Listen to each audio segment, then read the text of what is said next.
I met him on the night the sky forgot how to be dark. It was October 17, 2039, just outside the dying town of Marfa, Texas.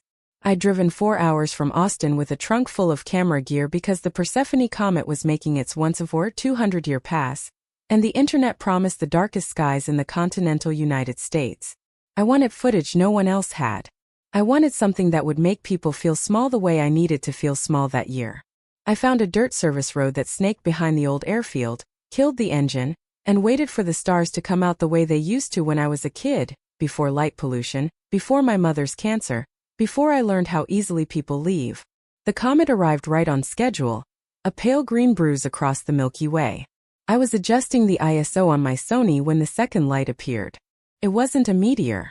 Meteors don't descend slowly, silently, and stop 30 feet above the caliche like they're waiting for permission.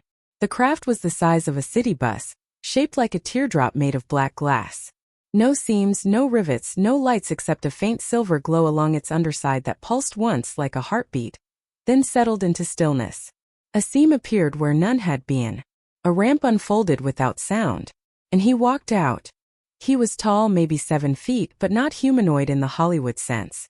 His proportions were wrong in the way dreams are wrong. Limbs too long, torso too narrow, neck bending at an angle that should have snapped bone.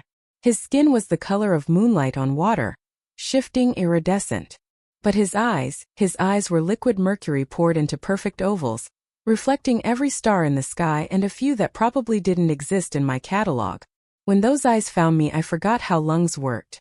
I should have run. Instead, I stood there clutching my tripod like a spear. He tilted his head, curious, not threatening, and took one step down the ramp. The air smelled suddenly of petrichor and ozone, like the moment before lightning forgives the ground. He raised one 6-fingered hand, palm forward, and I heard his voice inside my skull the way you hear your own thoughts, only warmer. "Hello, Mara Caldwell." I dropped the tripod, camera, everything.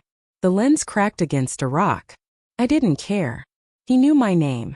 How? My throat was sand. How do you know my name? The silver eyes blinked slowly. We have been listening to your species for 0.7 of your rotations around your star. Your digital emissions are loud.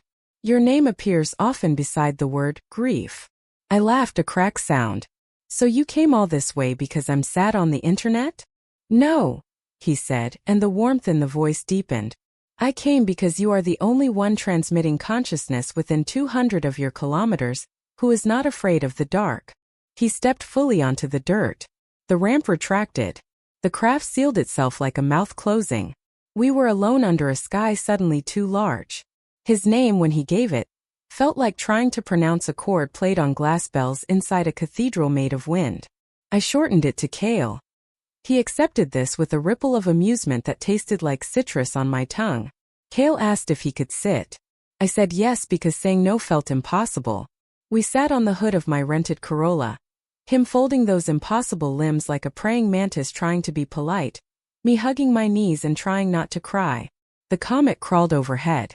He asked questions the way a child does, endlessly, fearlessly. Why do your people build lights that hide the stars?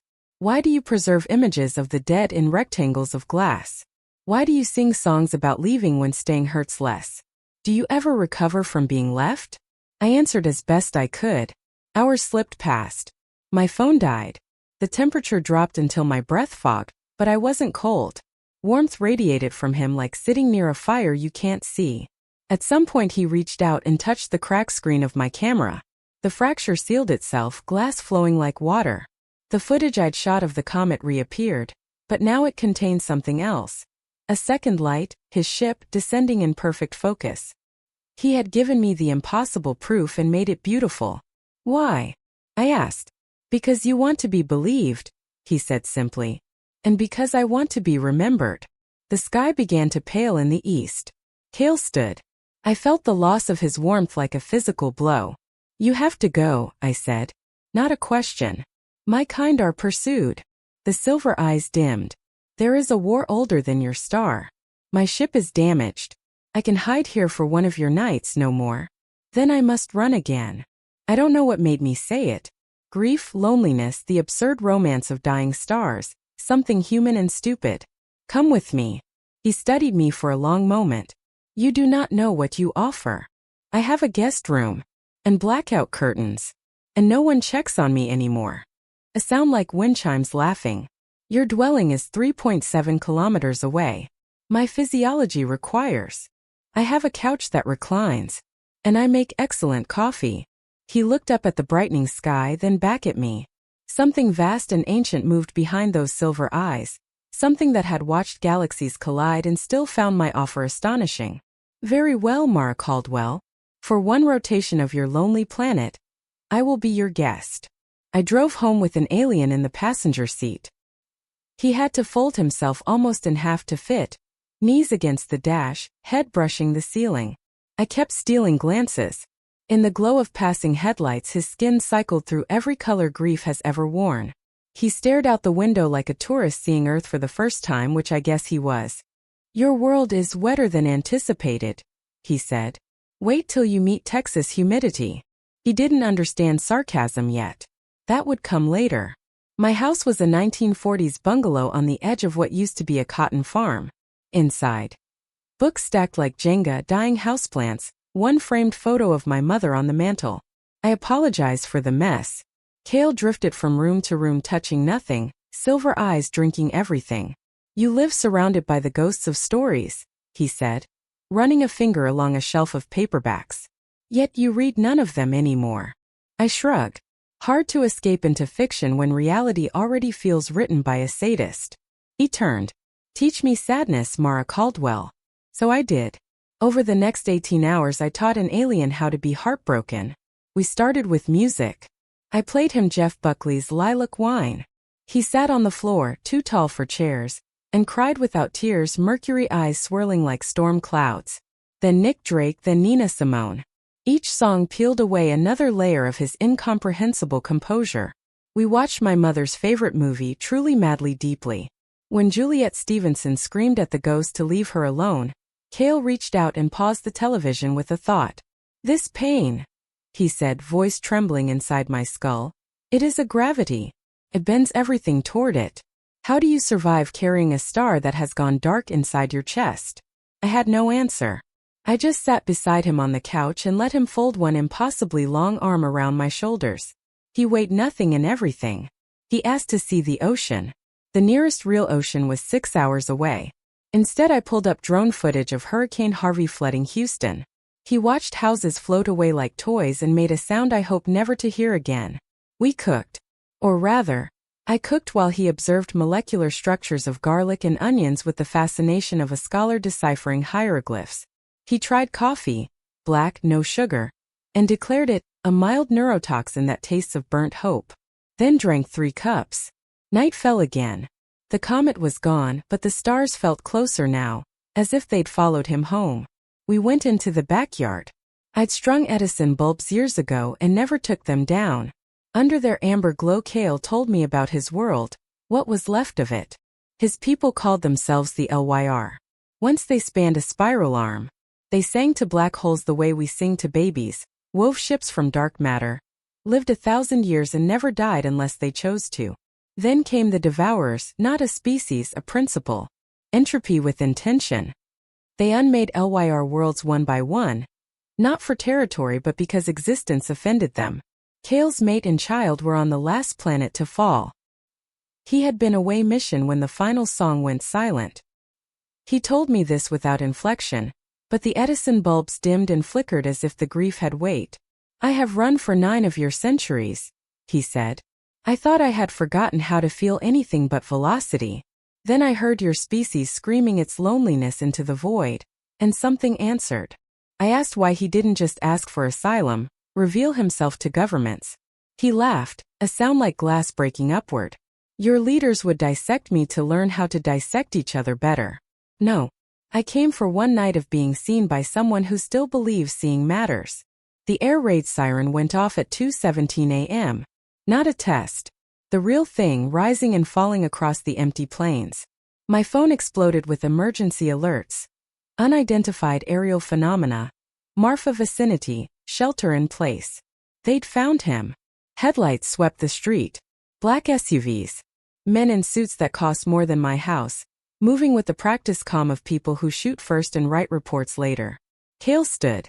The warmth left the air. I must go. No, the word tore out of me. They'll kill you. They will try. They will fail. But they will hurt you to learn about me. He touched my cheek with those impossible fingers. I will not allow that. I grabbed his wrist. His skin was cool now like river stones. Then take me with you.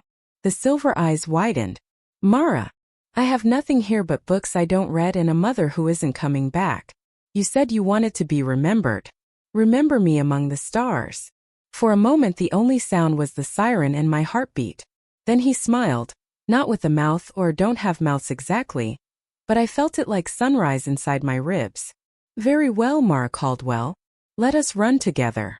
We left through the back door as the front one exploded inward. I didn't look back. His ship was waiting in the empty field behind my house, cloaked until the last second. The ramp opened like a tongue welcoming us home. I stepped aboard and the air tasted of petrichor again. Inside was impossible. Corridors that curved upward into starfields, walls that breathed, a command circle of light where controls should be.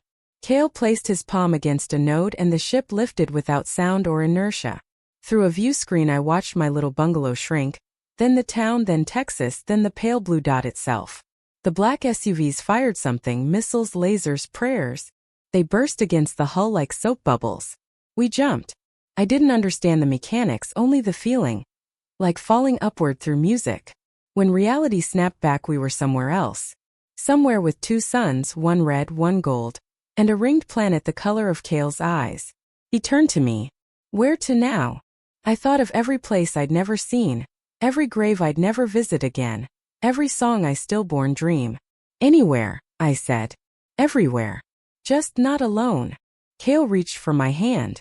His fingers interlaced with mine perfectly despite the extra joints. Then let us go find a quieter corner of the universe, he said, and teach each other how to be new. Years later, or months, time is negotiable out here. Travelers among the nebulae still speak of a small ship crewed by a Lyr with silver eyes and a human woman who laughs like sunrise. They trade in stories and coffee beans, repair broken jump drives for songs, leave behind gardens on dead moons.